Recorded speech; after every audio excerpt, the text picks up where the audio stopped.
Ce Biarritz-Carcassonne proposait un duel de bas de tableau cette deuxième journée de Pro D2, avec l'espoir de s'éloigner un peu de la zone de relégation pour son vainqueur.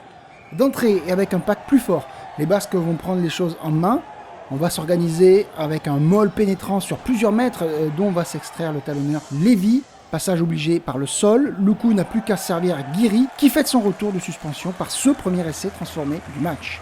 Loukou, sur pénalité, va répondre à Lator et après un quart d'heure de jeu, le score est déjà de 10-6.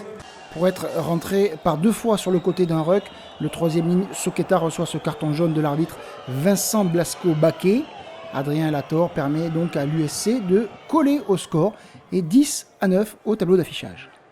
Après avoir fait parler ses avants, le BO voit ses trois quarts se lâcher enfin. Cet enchaînement au large grand côté va permettre à la star américaine Nguenia de déposer toute la défense audoise avant de servir Rodney Davis venu au soutien. L'Australien marque le deuxième essai non transformé des Rouges et Blancs. La mêlée biarrotte sera souveraine tout le match durant, obtenant un nombre incalculable de pénalités et mettant à mal son adversaire.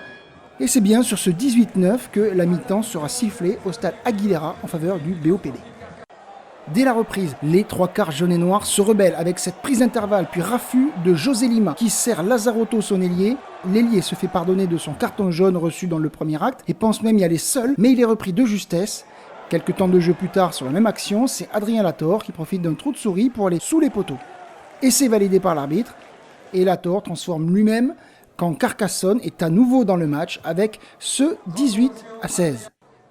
Les avants du Biarritz vont alors reprendre les choses en main. Lund saisit cette pénale touche et un molle se met en branle et enfonce tout sur son passage. Elvis Lévy n'a plus qu'à s'effondrer pour l'essai. À 23-16, les Basques insistent encore au ras avec les gros et Maxime Loukou va en profiter pour réaliser ce 360 et marquer le quatrième essai, synonyme de bonus offensif.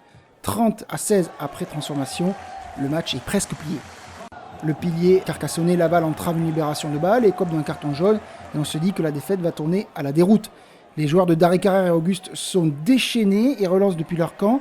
Il y a plus d'espace et Magnaval en profite pour s'insérer et servir Davis qui accélère et peut aller sous les poteaux pour une nouvelle réalisation. Après la transformation de Quetlan, le score est déjà de 37-16. Mais le sixième et dernier essai, comme un symbole, va provenir d'une nouvelle mêlée qui avance. Et Soqueta s'en extrait facilement et tout en puissance.